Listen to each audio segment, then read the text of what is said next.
police dogs, there will be a receptor, a odor bulb, and then the pattern recognition and pattern extraction.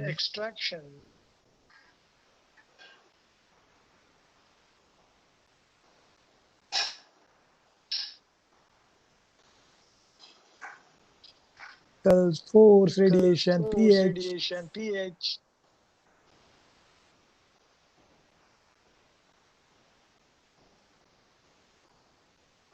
Technology, and I am very happy that this control systems and by the Department of Electrical Engineering. I congratulate Harish and his team, and also I am very happy that today Navakant Bhatt is there with us today to share his expertise. I look forward to hearing his wonderful lecture. So thank you, the department, and I think the Department of so trying to organize the HATL workshop. Thank you one and all for giving an opportunity to address you.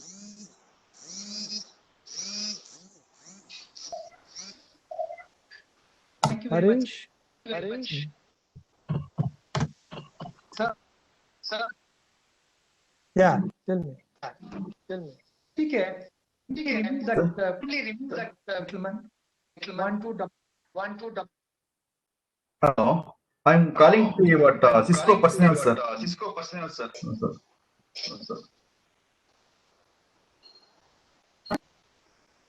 I'm calling that Cisco WebEx personnel to remove that person. Is unknown entries of that one.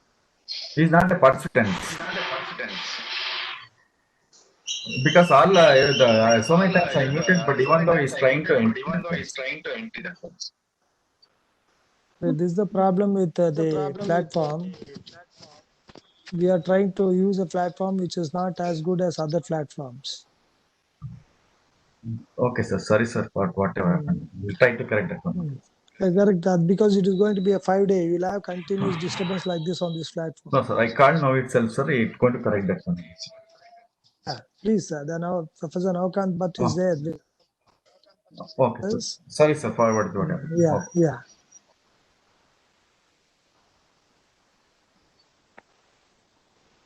Shobhat.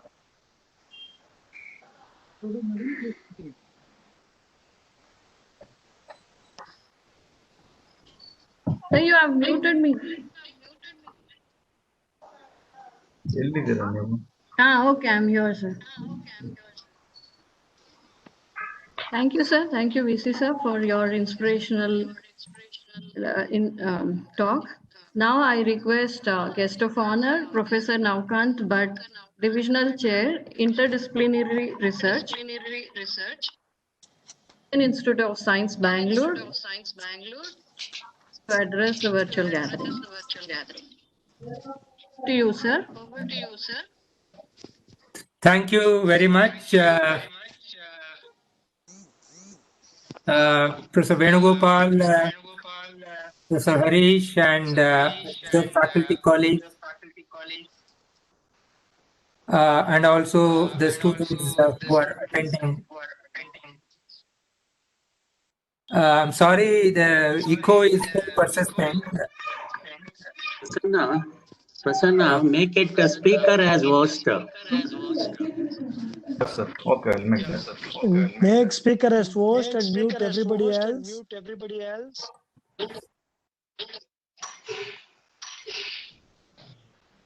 As it was just mentioned by Professor Venugopal, control system and sensors are extremely important in every walk of our life,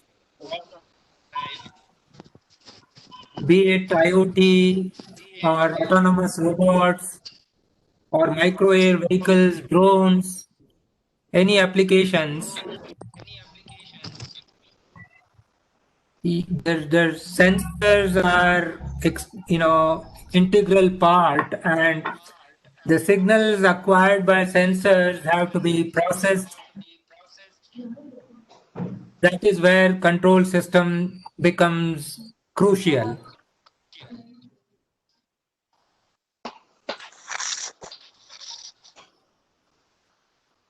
Next of let's say electrical vehicle, it's predicted that in another decade most of our vehicles will be EVs. In such HPK, make it applications, speaker as host. HPK. Sir ಆಗ್ತಾ ಇಲ್ಲ sir, ಒಂದ್ ನಿಮಿಷ sir, time ಆಗ್ತದೆ. Okay, okay. Okay. for instance, in such applications, again, you will need to have a lot of sensors in an automobile, whether it is, speed sensor, impact sensor, or, pressure sensor, tire pressure sensor, fuel level sensor, and then the automobile control system has to take appropriate action. So I'm glad that UVC Department of Electrical Engineering is organizing this virtual workshop. And I hope that all participants will have an excellent opportunity to learn about this technology. Thank you very much.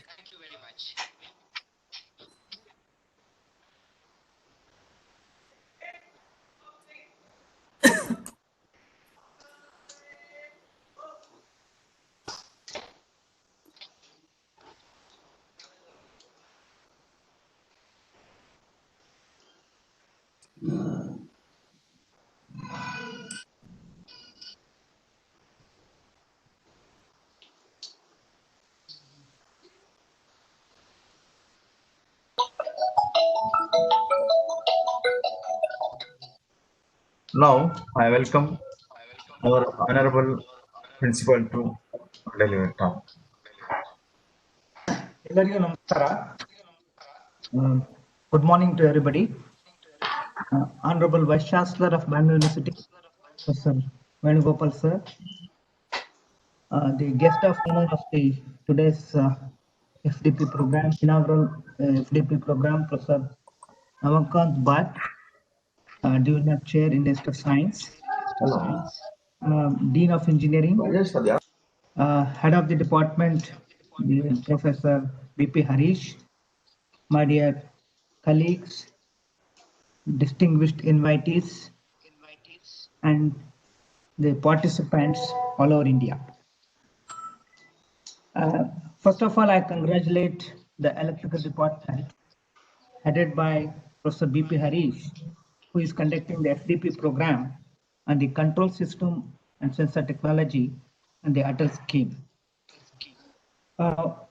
Professor Harish has briefly brought out the importance of control systems and sensor technology, and it will be a 5 days program. The faculty of various engineering colleges will be benefited by this program. And our Honorable Vice Chancellor, Professor Venugopal, is also very happy to note that this particular program is beneficial in the sense it can be one UG course, and also training the trainer is also a very important point here. And since the participants are there all over India, Professor Venugopal, Honorable Vice Chancellor, has stressed that the applications of this sensor technology in robot application, maybe car, phone, offices, various technologies he has mentioned, and also the characteristics, frequency response, accuracy, reliability, etc. has mentioned, and he has appreciated the move by the electrical department. And guest of honor, Professor Namakant Bhatt, has also endorsed the views given by our Honorable Vice Chancellor about the application of robots and electrical vehicles, and also the sensors in automobiles like pressure sensor, fuel sensor, etc. He has also appreciated the move, and I congratulate once again the Chairman, Department of Electrical and Electronics, Mr. B.P. Harish and his team for having taken this initiative, and hope the participants all over India will make use of this particular program and hope to reach the students, who are the stakeholders, and who lakhs of thousands of students it will reach through the faculty who are taking the training in this particular program. I wish the program all the best. Thank you very much.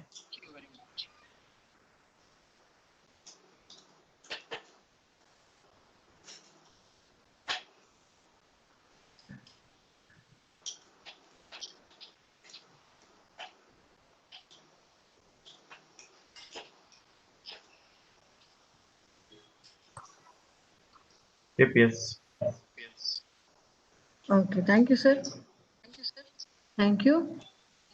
I now request Professor C.M. Mahesh UVC to deliver the vote of thanks. Mahesh, are you there?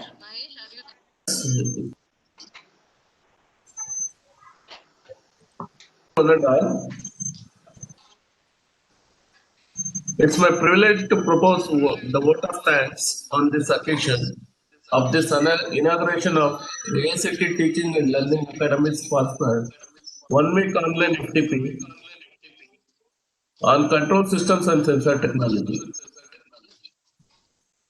First and foremost, I feel extremely proud to thank Professor Venugopal K.R. Sir, Honorable Vice Chancellor, Bangalore University, and Chairman, Southwest Region, AICT Bangalore, for his constant guidance and encouragement in conducting this FTP.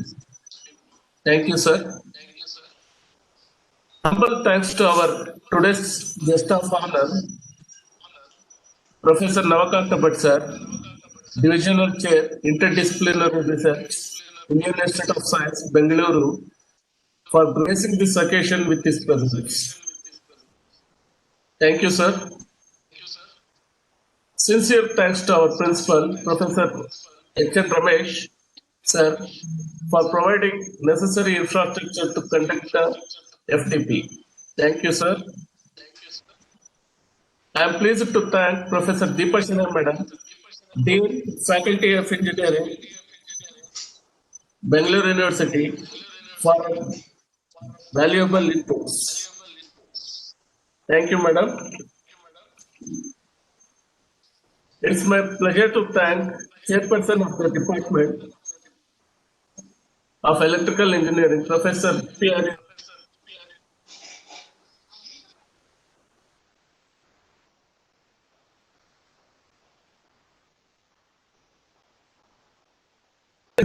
in conducting this faculty development program. Thank you, sir.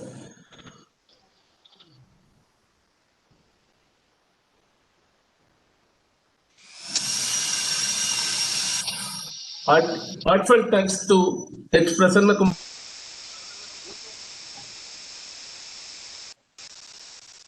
the coordinator of this FTP, for making me the part of this FTP. Thank you, sir.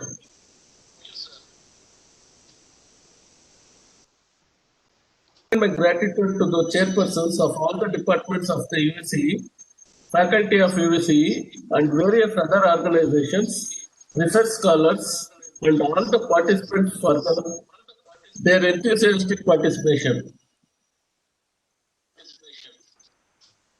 Hope it will be a wonderful 5 days journey. Thank you, one and all.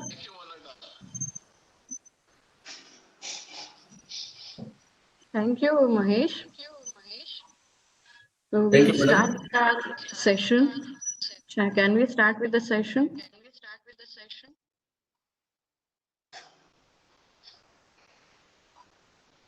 Hello.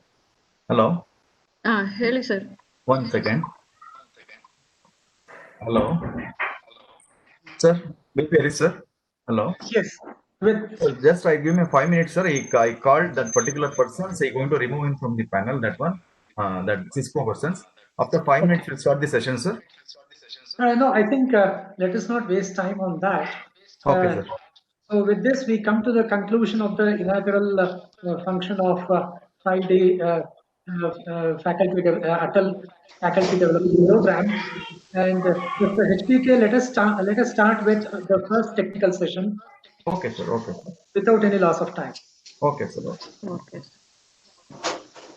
Now I request Dr. B.P. Harish sir to introduce the eminent speaker, Professor Navukant Bhatt, to the esteemed participants. Good morning, all of you. It's my proud privilege and honor to introduce my Guru Maharaj, Professor Navukant Bhatt. I was his student at the institute at IISc. Professor Navukant Bhatt received his BE in Electronics and Communication Engineering from SJCE Mysore, MTech in Microelectronics from IIT Bombay, and PhD in Electrical Engineering from Stanford University in 1996. He worked at Motorola's Networking and Computing Systems Group and their Advanced Products R&D Lab in Austin, Texas until 1999. At Motorola, he worked in logic technology development, and he was responsible for developing high-performance transistor design and dual-gate oxide technology for PowerPC microprocessors. He joined the Indian Institute of Science, Bangalore in 1999, where he is currently divisional chair, interdisciplinary research, and professor at the Center for Nanoscience and Engineering. His current research is focused on nanoelectronics device technology, biosensors for point-of-care diagnostics, and gas sensors for pollution monitoring. He has over 250 research publications in international journals and conferences, and 10 granted US patents and 20 pending patents to his credit. He was instrumental in creating the National Nanofabrication Center at IISc Bangalore, benchmarked against the best university facilities in the world. He served as the chairman of National Nanofabrication Center Administration Committee. He is an elected fellow of Indian National Academy of Engineering and fellow of IEEE. He has received the Young Engineer Award from INAE in 2003, Swarna Jayanti Fellowship from DST Government of India in 2005, Professor Satish Dhawan Award from Government of Karnataka in 2005. He is also the recipient of the IBM Faculty Award 2007, an Outstanding Research Investigator Award 2010 from Department of Atomic Energy. For his translational research work, he has received Dr. Abdul Kalam Technology Innovation National Fellowship in 2018, Professor Rustam Choksi Award for Excellence in Engineering Research in 2017, Nina Saxena Technology Excellence Award in 2018, National Academy Sciences India Reliance Industries Platinum Jubilee Award 2018, Biotechnology Research Council Innovator Award 2018. He has also received the prestigious Infosys Prize 2018 for his contributions in engineering and computer science category. Since 2016, he has been the member of the Board of Governors IEEE EDS. At present, he is also the Vice President, Educational Activities, IEEE EDS. He was the chair of IEEE EDS Nanotechnology Technical Committee, editor of IEEE Transactions on Electron Devices, and the chief editor of IEEE TED Special Issue on 2D Materials for Electronic, Optoelectronic, and Sensors. He was the founding chair of IEEE EDS FSD Bangalore chapter, which was recognized as the outstanding chapter of the year in 2003 and 2005. He was the technical program chair for the International Conference on VLSI Design and Embedded Systems in 2007 and co-general chair of the International Conference on Emerging Electronics 2012. He is a distinguished lecturer of IEEE Electron Devices Society. He was also the chairman of HRD and Infrastructure Committee of the National Program on Micro and Smart Systems. He was a member of the committee set up by the Principal Scientific Advisor to the Government of India to recommend a strategy to the semiconductor manufacturing ecosystem in India. The founder and promoter of a startup company, Path Shode Healthcare Private Limited. Based on this group's research in biosensors, Path Shode has developed the first of its kind multi-analyte point-of-care diagnostic device for 5 blood tests and 3 urine tests related to multiple chronic diseases, including diabetes and its complications, anemia and malnutrition, kidney and liver diseases. For this technology, PathShode has received multiple recognitions from CII Industrial Innovation Award 2017 for Most Promising Startup and CII Grand Jury Award for Innovation in 2017. Chambers of Commerce and Industry Healthcare Excellence Award 2017 for the Best Startup of the Year. Then Design Impact Award for Social Change by Titan Industries. Now let us all welcome our outstanding academician, a brilliant researcher, a very successful entrepreneur, an able administrator, Professor Navakanta Bhatt. Professor Navakanta. Yeah, thank you, Professor Harish. Can you hear? Yes, sir.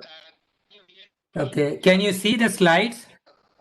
Yes, sir. We do see. Okay. Yes, there's a still an echo. I don't know how well this would be. But one thing, if anybody has logged in from multiple devices, I think it is requested that they just log off and have only one device. That can also lead to echoes.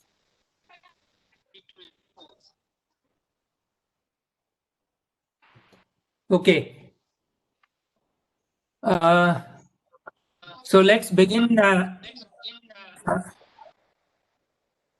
The talk title is chemiresistive gas sensor with an eventual aim of realizing electronic noise.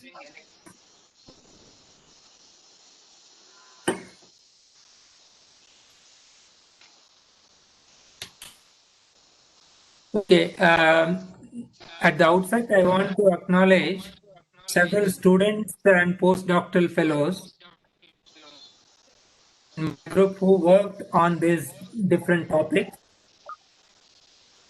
Also, generous funding support from various government and private agencies.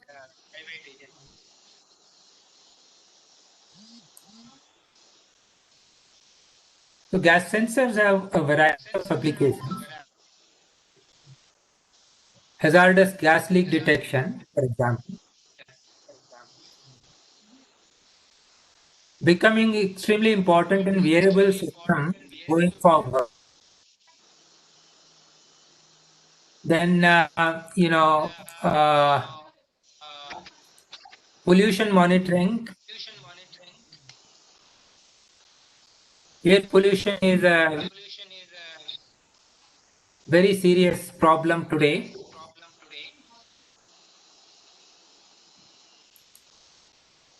There is also an emerging application on breath analysis. This would be a holy grail. Possibility of disease detection looking at the exhaled breath. And even in exotic applications like space missions, Mars, mission, for instance. If you want to see what kind of atmosphere is there, you need these sensors.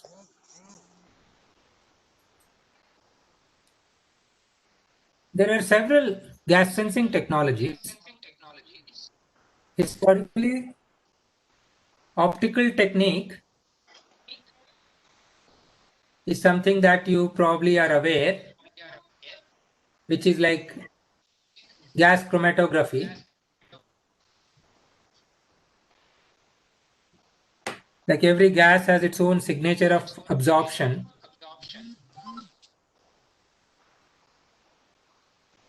So you look at absorption spectra and determine the gases.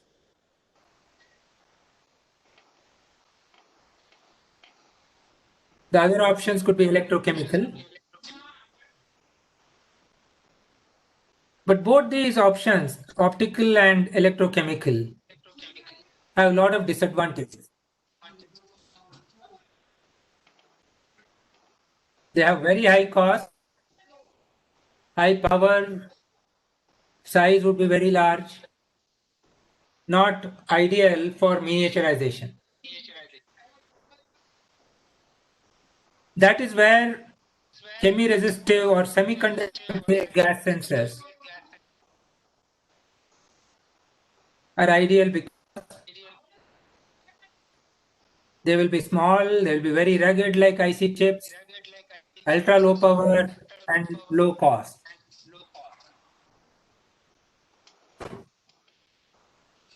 There are certain disadvantages though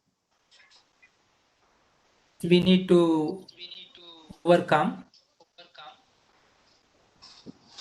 like they would be sensitive to ambient, the selectivity could be issue, drift and repeatability could also be an issue.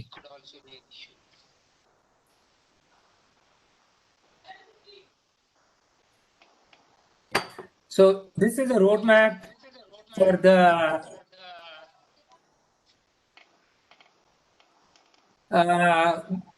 this gas sensors in general.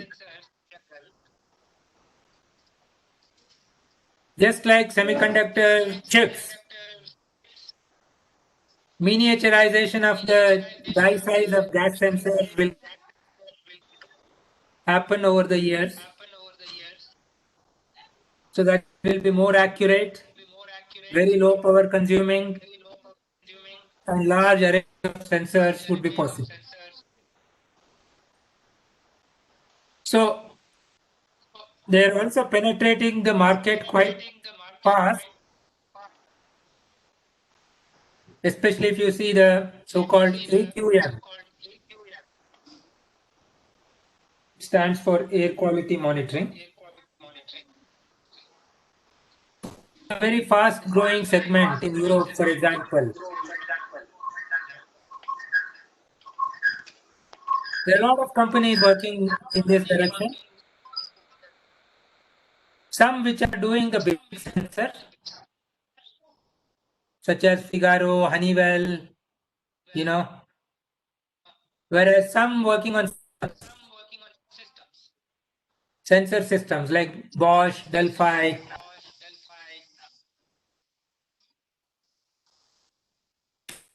So we believe that your mobile phones are likely to have these kind of sensors, gas sensors, in a decade.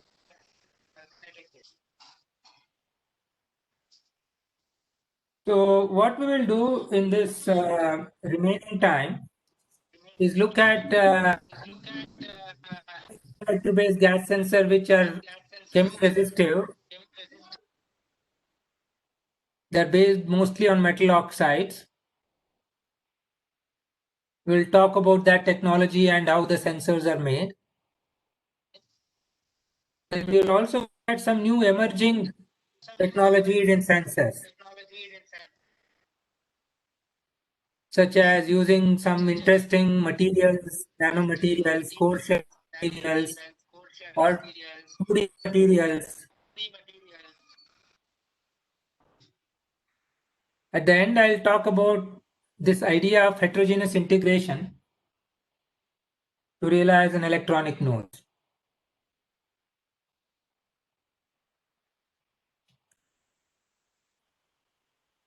These gas sensors made then based on semiconductors. Of semiconductors, as you know, silicon is the most famous semiconductor used for IC chips. But there are other semiconductors also called compound semiconductors. And these are examples like tin oxide. There are two elements, tin and oxygen. It's also a semiconductor. Its band gap is wider than silicon. These materials have some very interesting property, and that is the following. Tin oxide, for example, is an N-type semiconductor. There are P-type semiconductor as well. Let's consider N-type semiconductor. You start with a thin film of this. This thickness is extremely small. In the, micrometer or nanometer actually. When you expose this to the ambient, in the ambient, as you know, there is 20% oxygen. Oxygen comes and sits on the film. Oxygen is electron because this is an N-type semiconductor. As you know, oxygen has very high electron affinity. It would like to have 2 more electrons in its outer shell, right? If you remember from what in chemistry. So because of that, the resistance of semiconductor increases because this has lost electrons to oxygen. That for electron flow current, there is a barrier, and hence it has gone into higher resistance state. Okay, this is R high. You expose it to reducing gas such as hydrogen, for example. Hydrogen from the ambient will come and see sitting on top and will react with that. Right? So then this oxygen comes from here. But when that happens, the oxygen returns those electrons back to this material.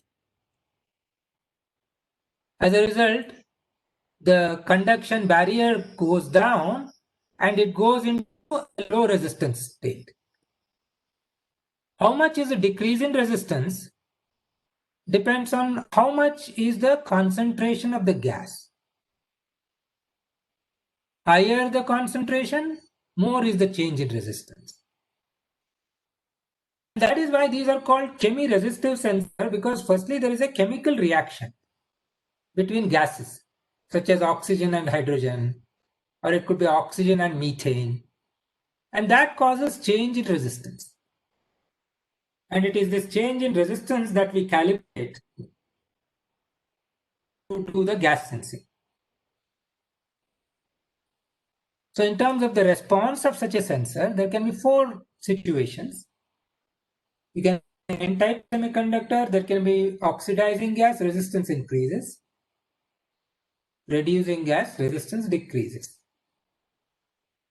If it is P-type, opposite happens. In an oxidizing gas, resistance goes down. In a reducing gas, resistance goes up. The figure of merit for these sensors is defined by this term called response of the sensor. The response is defined as change in resistance divided by the initial resistance or the baseline resistance. Okay? Resistance change is positive. If the resistance change is negative, then the conductance change would be positive. Then the response is defined as change in conductance to the initial conductance. Okay? So this is very important as we move on later, that this is how we define how good a gas sensor is.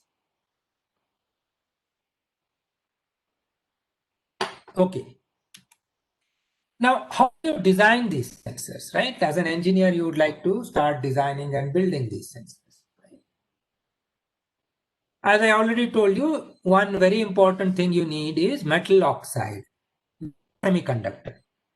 Because these metal oxide, depending on which metal oxide, they facilitate some specific chemical reactions, which result in change in resistance, and you can monitor the change in resistance by applying an external voltage excitation and measuring the current through this film, right? But that is not the complete. The fact of the matter is that these change in resistance that I was talking about happens because of chemical reactions.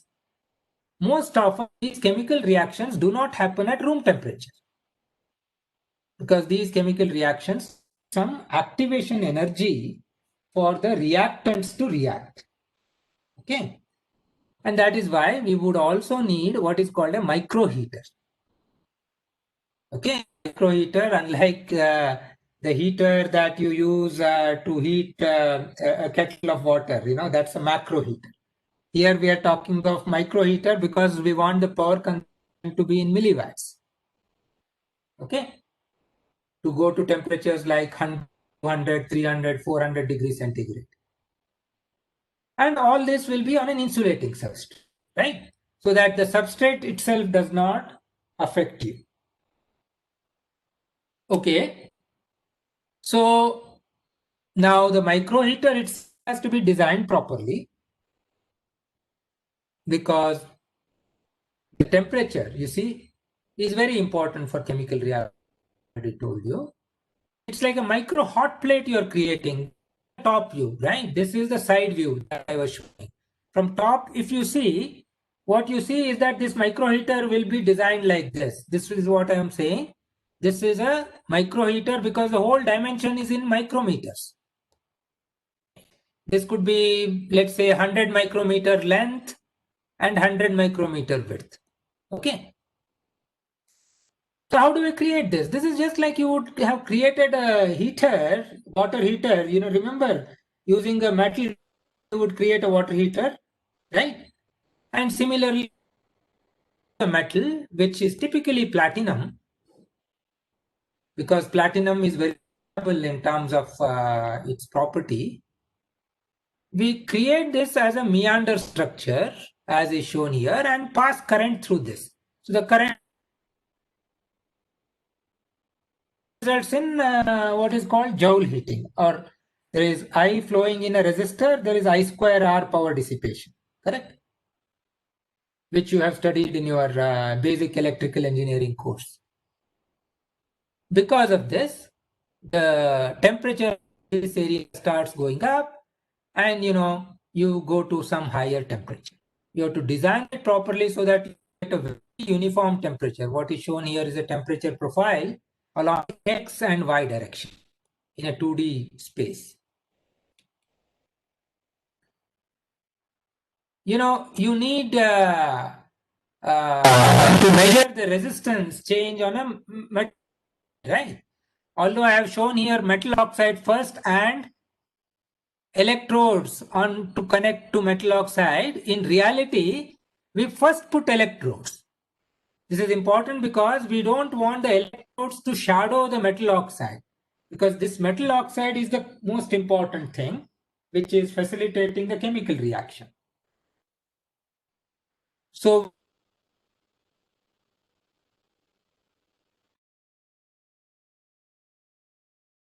this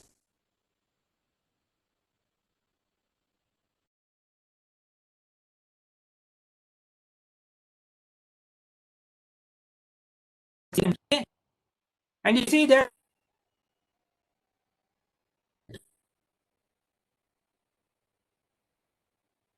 will come on top. Through that, there will be current flow between this and this figure, this figure, and so on and so on. The reason why we electrode contact for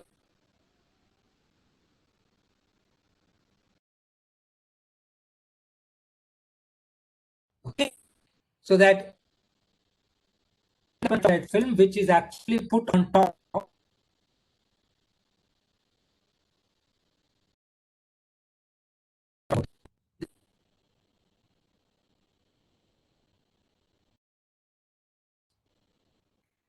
so that's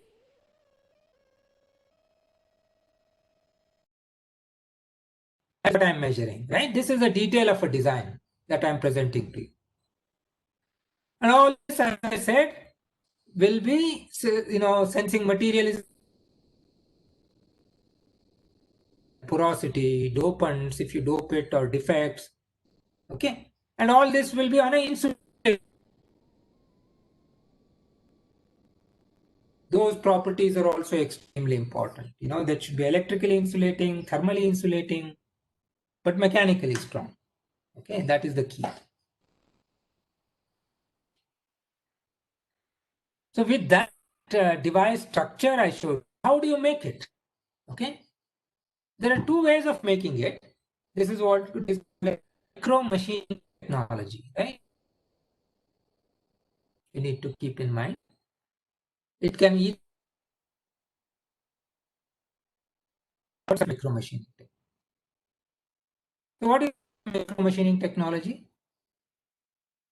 All this, by the way, is done on a silicon wafer, right? On which you typically chip. Instead,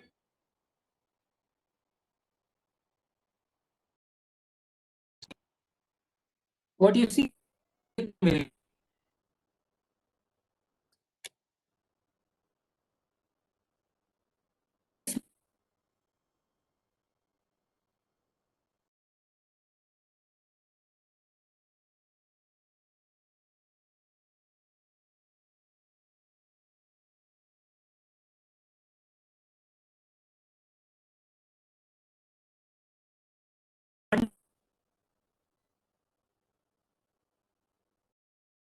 so on and so forth, right? So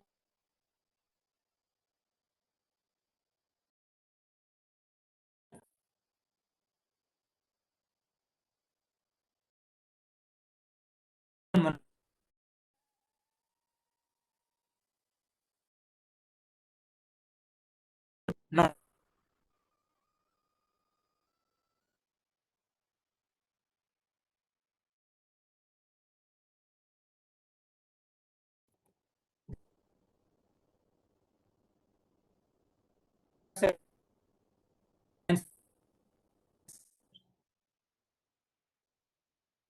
no that the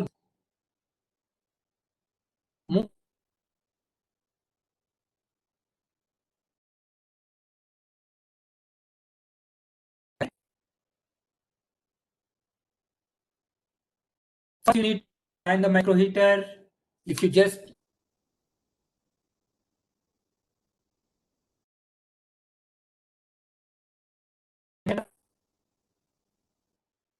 to improve this design,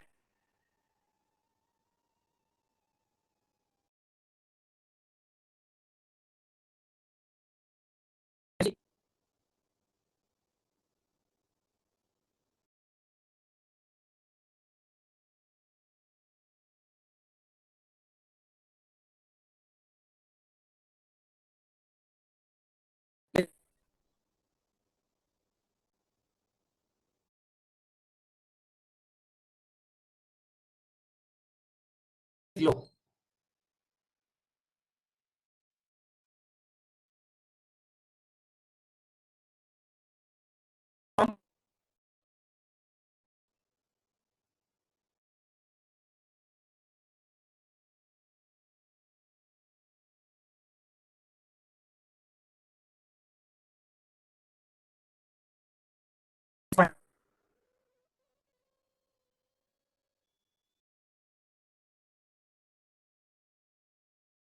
Now it now looks a very nice hot plate with uniform temperature everywhere. This can be instead of so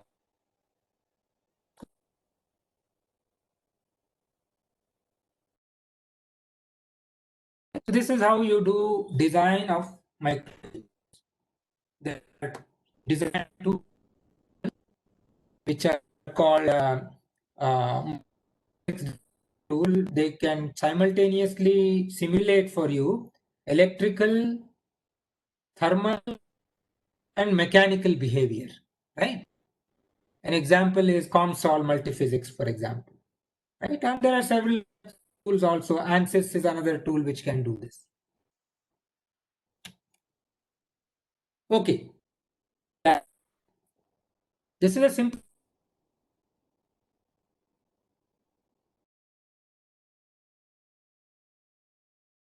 run, which is the insulating substrate. Remember, I told you on which the heater and sensor will be made. Then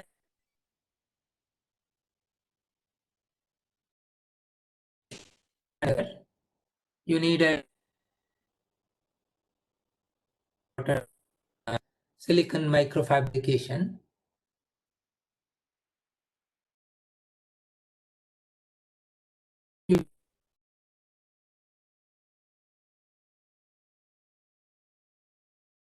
top you are going to have sensing electrode. You need to electrically isolate these two electrodes, two sets of electrodes. That is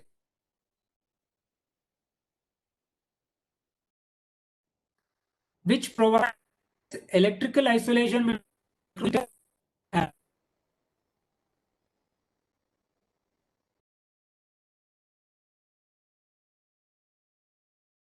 and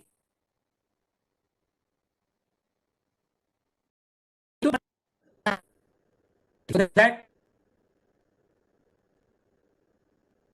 and on top, as I said, you put metal oxides.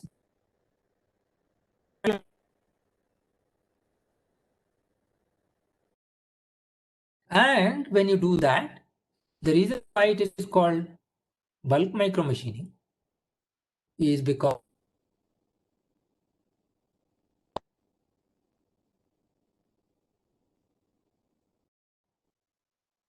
the silicon wafer that we have for mechanical handling, that has a lot of thermal mass.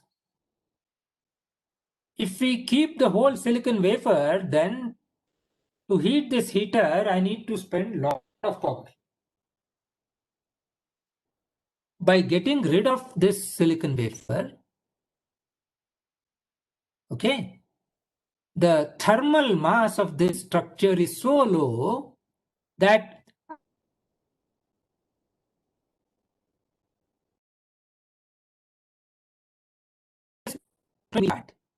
such an ultra low power can take me to this high temperature because of this low thermal mass. Okay. And of course, there are details which we will not get into, what insulator you want to use and so on and so forth.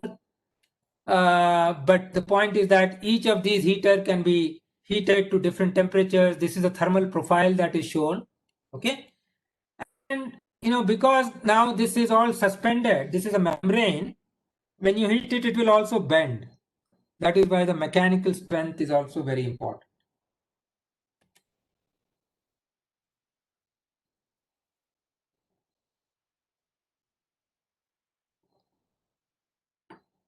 Okay. So now, once you make that sensor, this is how this sensor works. Now, remember that sensor array has 4 sensors. Them is carbon monoxide sensor. That is operating at 330 degrees centigrade by that heater, just taking power.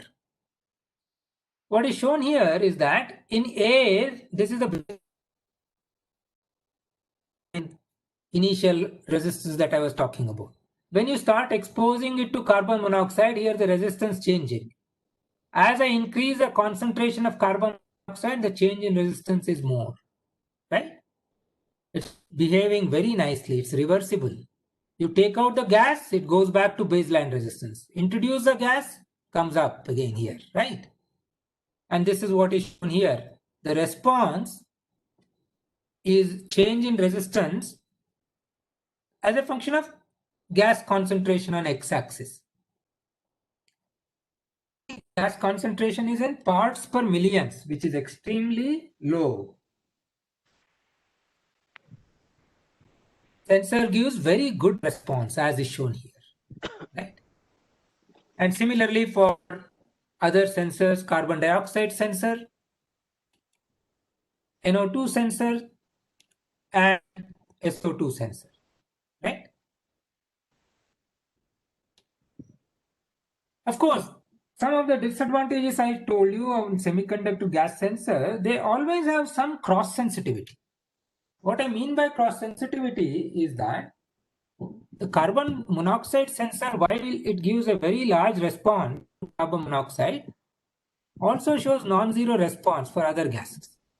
Okay, this is where you have to have some signal processing algorithms, having a sensor array with materials and have an algorithm to sort of map the composites, all these sensors into a superposition of all these gases, concentration of all these gases. Okay, that is where the sensor array or electronic node comes in.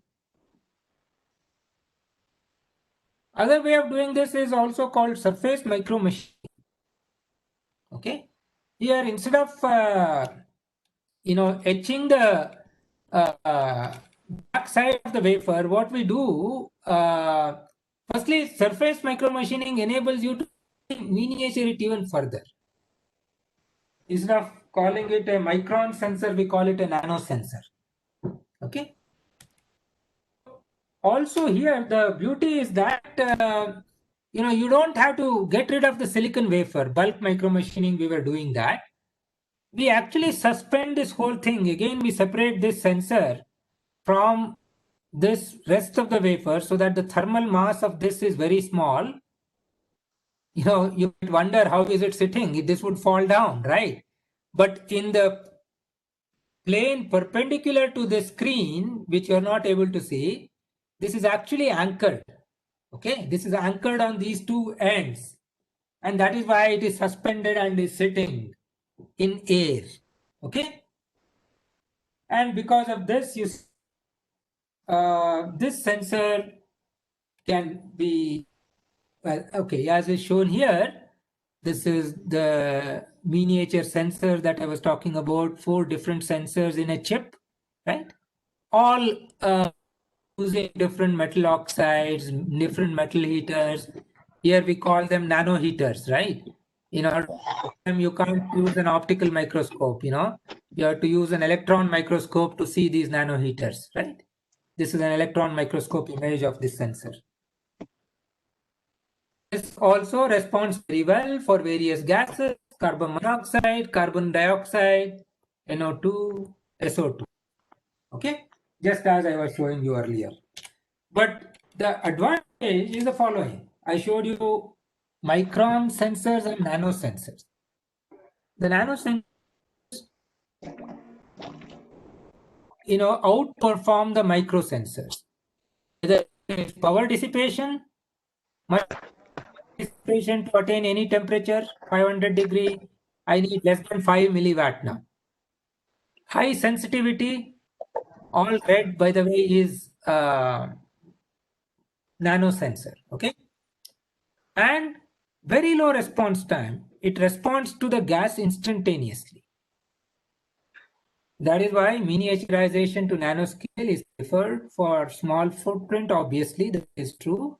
And also for low power, for battery operated portable gas sensor systems. Right? That is very, very important. Okay. So then let me quickly, present, that is the key concept, right? How do you realize gas sensor charge, right?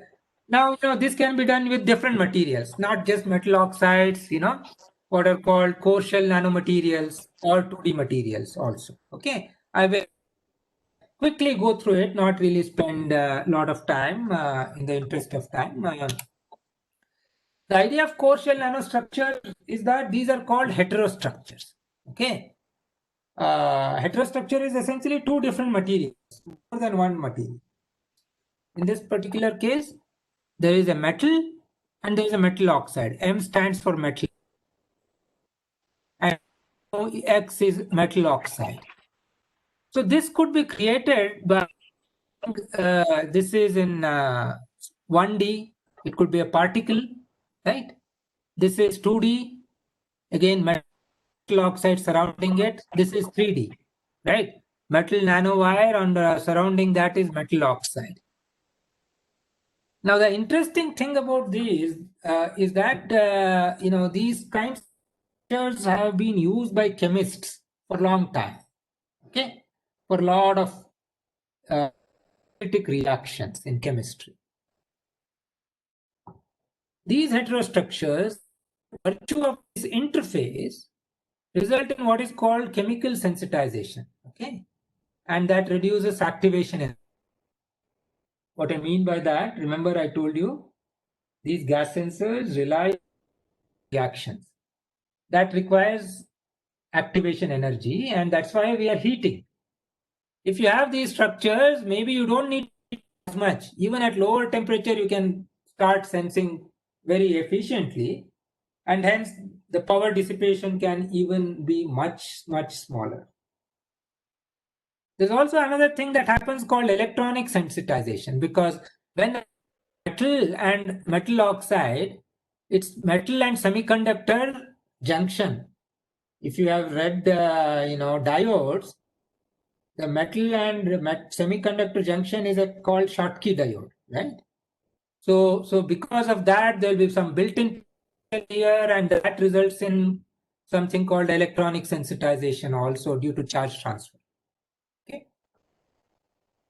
And in addition, at the interface, there will also be defects. These interfaces will not be pristine.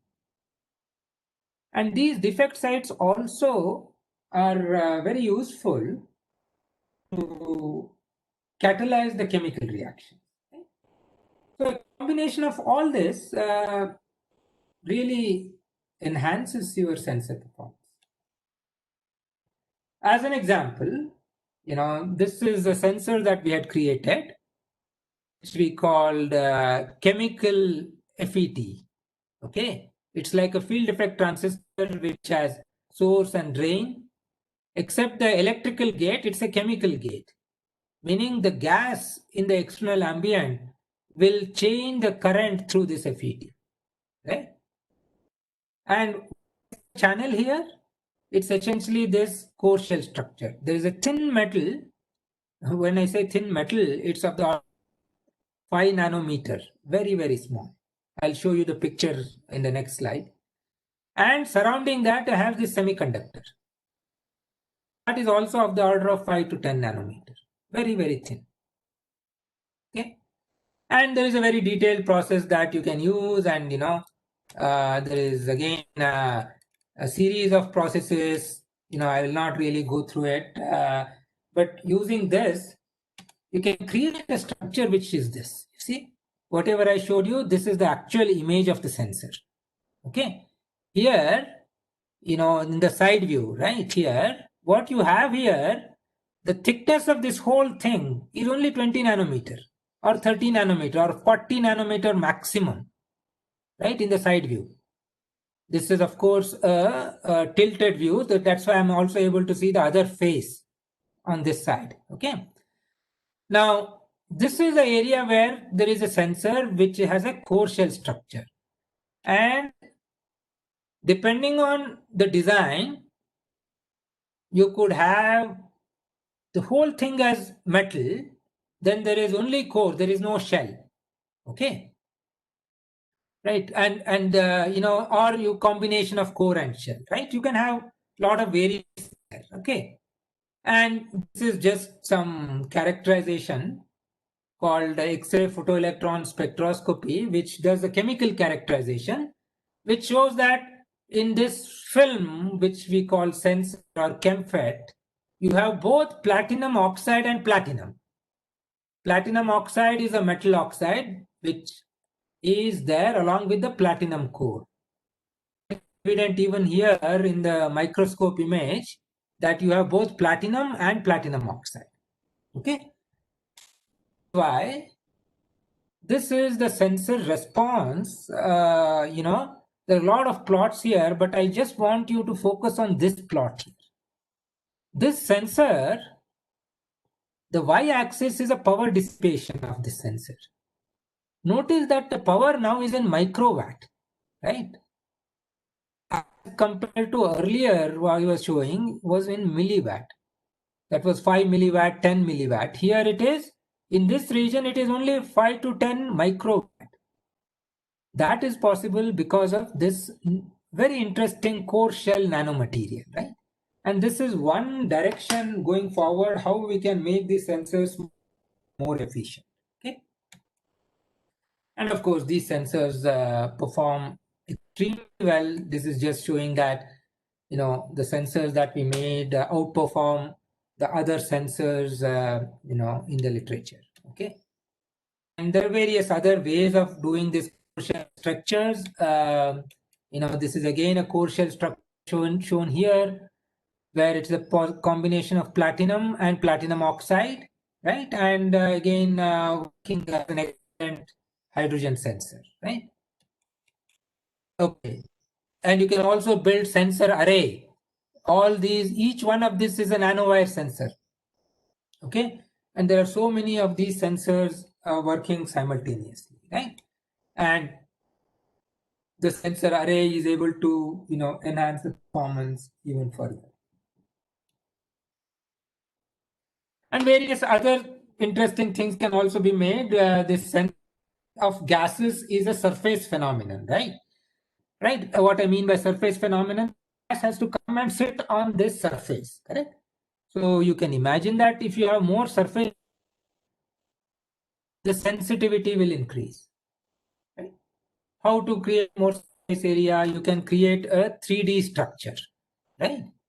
And if you were to 3D structure, then the surface area can be enhanced very substantially, right? And that is what we call this honeycomb patterns, right? And that will again help you to enhance the sensitivity, right? As is shown here in this case. Okay. So that is one thread of nanomaterials of core shells. The other thread is this new materials that are very popular today called materials. As opposed to most of the materials that we are familiar with are 3D materials. These 2D materials are just planar materials, don't have thickness. I mean, you can't really have a material with zero thickness, but the thickness is so small that for all practical purpose, you can ignore the third dimension, right? Famous example is graphene, right? I'm sure most of you would have heard about graphene, right?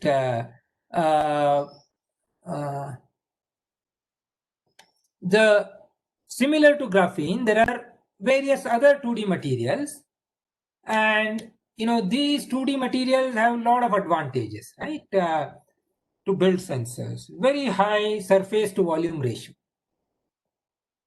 okay, because of its ultra thin nature. And that is why they are very, very attractive. And a class of 2D materials is what is called TMD. TMD stands for transition metal, TM. Okay. Transition metals are hafnium, niobium, tungsten. They are in periodic table in a group called transition metal group, right? So there is transition metal, but these are not metal oxides. Remember, I was talking about metal oxide earlier. The D here stands for what is called dichalcogenide. Okay. What is chalcogen? Chalcogen, again in periodic table, is group 6 in periodic table. That is, of course, oxygen is also in group 6, if you were to see that. Okay, from that point of view, oxides can also be called chalcogen. But then you also have sulfur, you have selenium, you have tellurium. All these are in group 6 of periodic table. And hence, if you have hafnium sulfide, why di? Because it's S2, right? That's why it's called dichalcogenide. Or molybdenum selenide. Molybdenum is a transition metal. Selenium belongs to this group 6 of chalcogens, and it's 2, right? And hence, this is also belonging to this transition metal dichalcogenide family. Titanium selenide, tungsten telluride, WTE2, right? All these are very, very interesting materials. Also semiconductors, most of them, not all. Some of them are also insulator and true metals, okay? And we can again use these semiconductors. This is a new class of semiconductors to build gas sensors, right? And these can be realized with a very simple process technique, which can be done in any lab. Even in your lab in UVC, you can do this, right? You don't need a clean room to do this, right? What you do is you start with the starting material, which is a powder. Okay. You can buy this powder, such as, for example, molybdenum disulfide powder can be bought from chemistry vendors like Sigma Aldrich, you can buy this. And what you do is you do some very interesting processes called ultrasonication and centrifugation, ultracentrifugation. Okay. By combination of these processes create shear forces. These 2D materials are layered materials. Because of these shear forces, they are peeled off like layers, And as a result of that, what you really get, in this sample at the top is extremely thin, atomically thin material, right? Or 2D material. So from 3D powder, you can realize a 2D material. Okay. This is an example, for example, right? This is tungsten disulfide nanosheets, WS2. Sensor is similar. You see interdigitated electrodes are there, but now we are not using all that very fancy process. You just make these electrodes. On top of these electrodes, you just dispense with the pipette. Whatever solution that you have here, you take this supernatant solution in a pipette, you dispense that, and you see all this spreading like this. Of course, it's randomly spread on this, but Excuse me, these sir. result in the percolation conductive path. Excuse me, sir. Yes, please. Sir, the PPT is not visible to us. Kindly share PPT the. is not.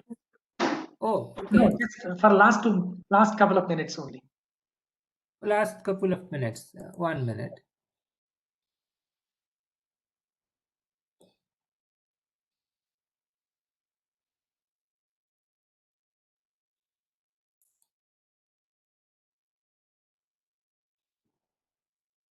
Is it visible now?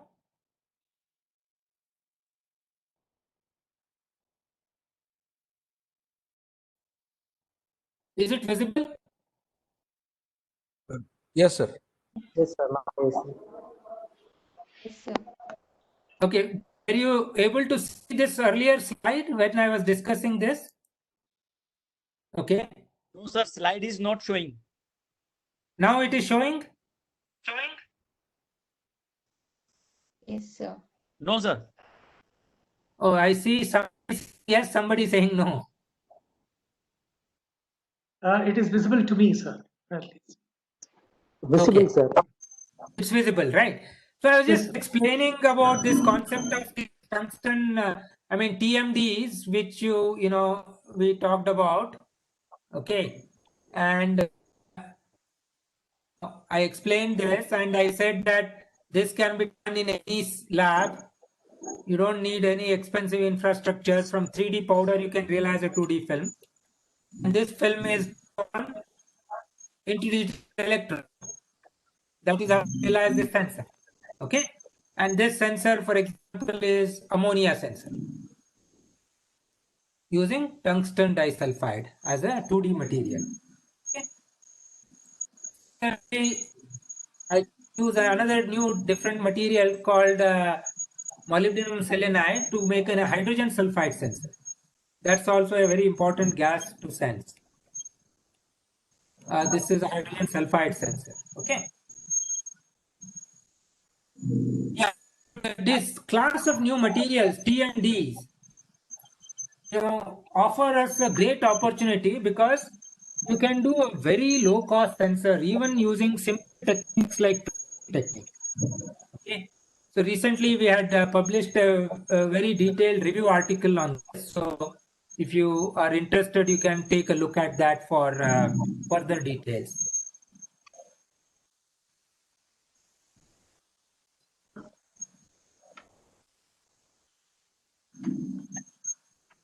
Okay. Now let's get to the last part of this talk on heterogeneous integration.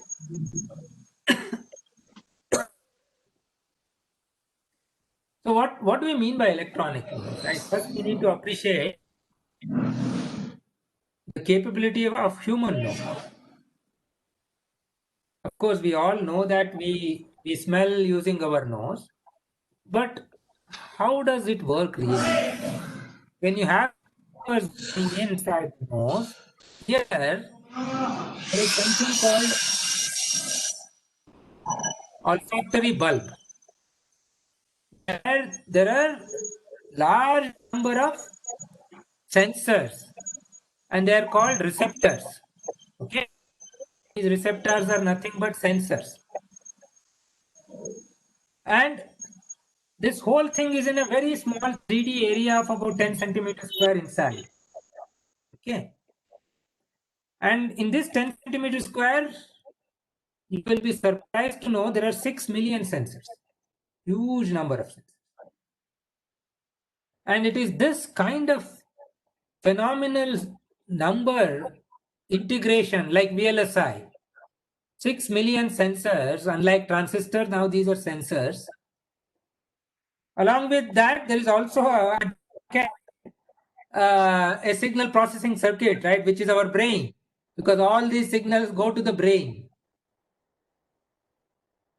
And processing there, along with this sensor signals, what capability that gives us? You will be surprised. There was a very detailed study which was done, which says humans can discriminate more than 1 trillion odors. 1 trillion is a large number, right? So many smells we can differentiate. Although you may not have realized it till today, right? This is because of this very large integration of sensors. You know, I think during the inauguration, Professor Venugopal mentioned about sniffer dogs. Okay. You go to the airport, you have dogs sniffing, right? Because they are much better in smelling, right? Smell sensing. Why is that? Because we have sensors, they have, okay? Look at that, right? Humongous number of sensors. And that is the reason why, you know, we want to build as many sensors as possible on a single chip. What I was showing you earlier is only 4 sensors, correct? But it is not just the number of sensors. See, number of sensors along with the brain, right? So all this has to be there on a single chip. So this was one attempt that we had done, which is to build both electronics and sensors on a single chip. It was really, 30 element, 30 pixel chip. At each pixel, we had, amplifiers and A to D converters for signal processing. And along with that, we also had sensors at the top of each. And using that, we could build what is called entropy algorithm to show that with this kind of a chip, you get signature different gases. This is toluene, which is one of the volatile organic compound, acetone. What is plotted here is, magnitude of impedance for different concentrations, right? And each of these gases shows a different concentration, right? So this is the way we want to go forward, right? What we really want to eventually realize, this is one of the recent papers, not by the way, still sensor integration. This is just an idea that you can have a neuromorphic olfactory circuit. Okay, that is, this was actually done on this Intel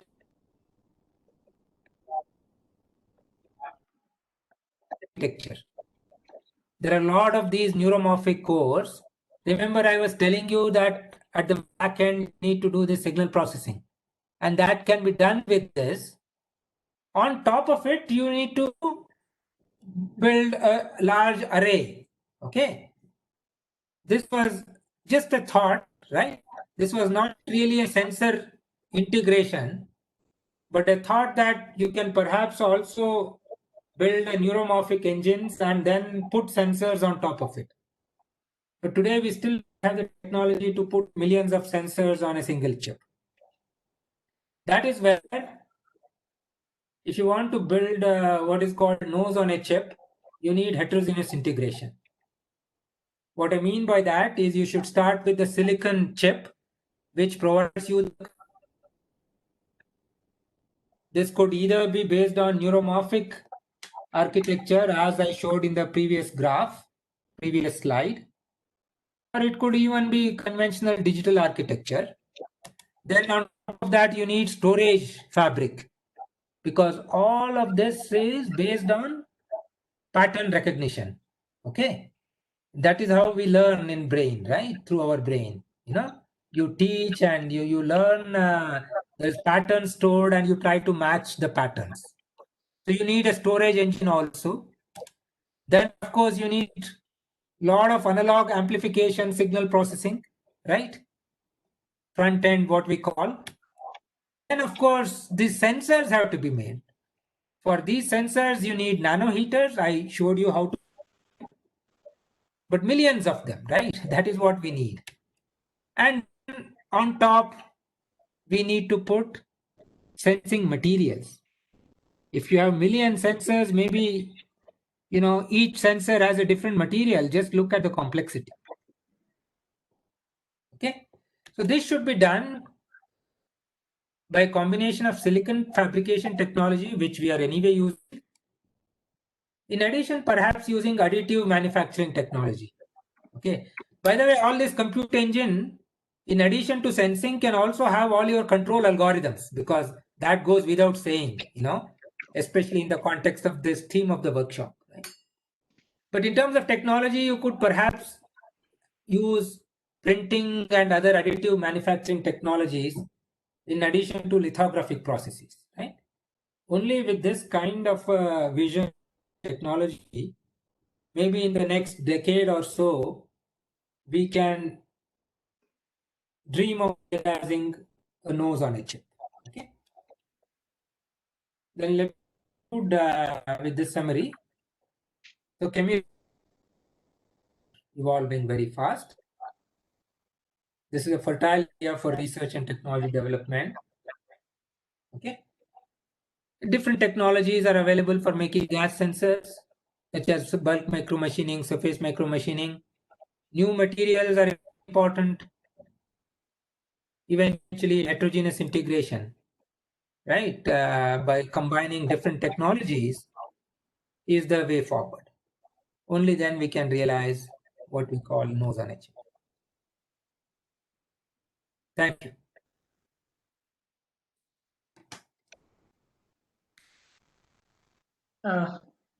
Thank you very much, sir. Now let's have a few questions. It's time for a couple of questions now. Participants, do you have questions? Let us have a couple of questions. We have only 5 minutes left. Please post your questions in the chat box, or unmute yourself and ask the questions. You can ask directly.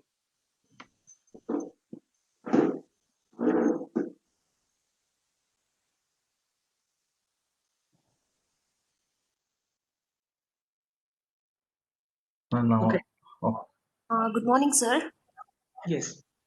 Currently, where it is used, sir? Chemi-resistive sensors. What is that? Where it is used, is it? Yes, sir. It's used in all applications. Today, it's used in hazardous gas detection, such as, you have some very dangerous gases. Even part per million can kill a person, right? To detect such hazardous gases, such as arsine, as an example, right? There's a question in the chat which says, what actually means by heterogeneous chip? Heterogeneous chip essentially is an idea which is emerging today. If you look at the technology roadmap, typically we used to have what is called digital chips. Then we started talking about chips which would include digital analog. Then we started talking about mixed signal chips, which would include digital, analog, RF. Okay. And then we started talking not just mixed signal, but mixed energy domain. That is, today on your cell phone, you have a gyroscope and accelerometer chips. They are not only mixed signal, which is analog and digital, but also mechanical components, right, which is already integrated. So you see there is electrical and mechanical domain. Now that became a mixed domain or mixed energy domain chip. Right. So heterogeneous integration essentially means that putting such different entities which were earlier thought to exist separately onto a single chip. That is what is called heterogeneous integration.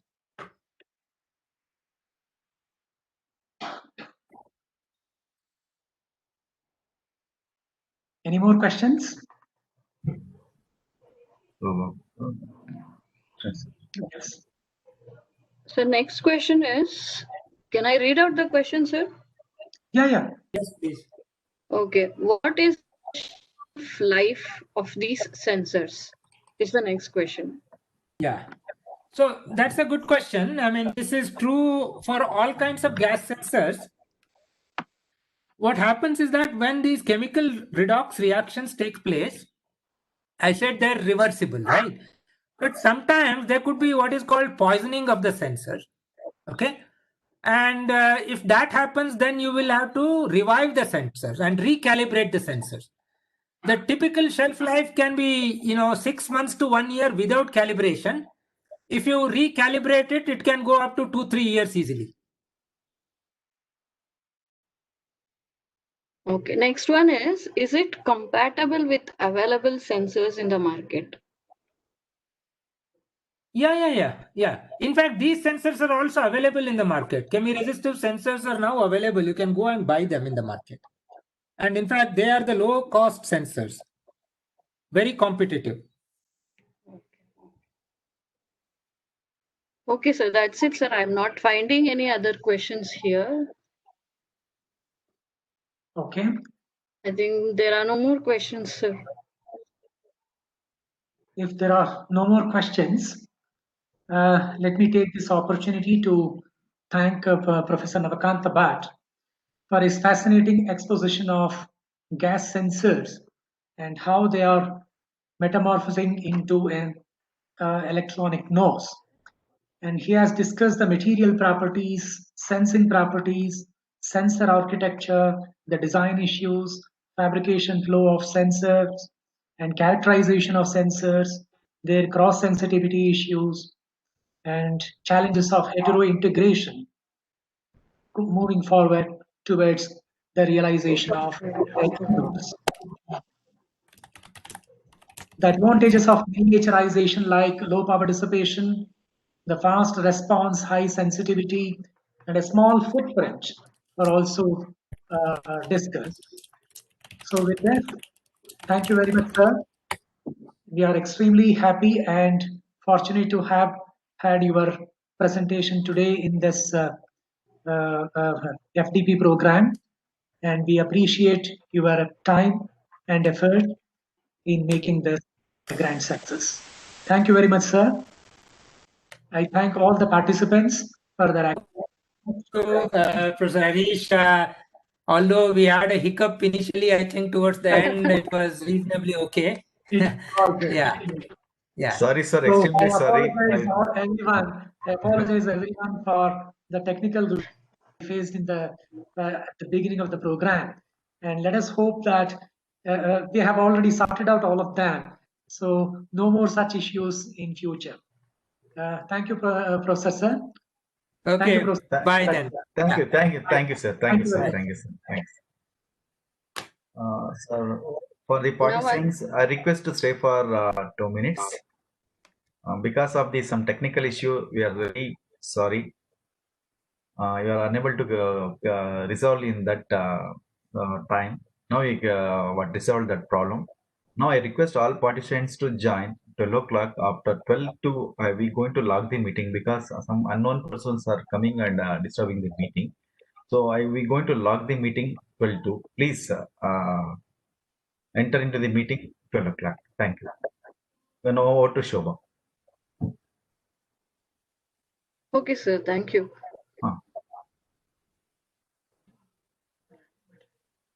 Sir, 12 o'clock meeting schedule, sir. Yeah. Okay. Thank Sir. you very No, much. okay. Let us meet again at 12 noon. 12. Thank all the participants for your patience.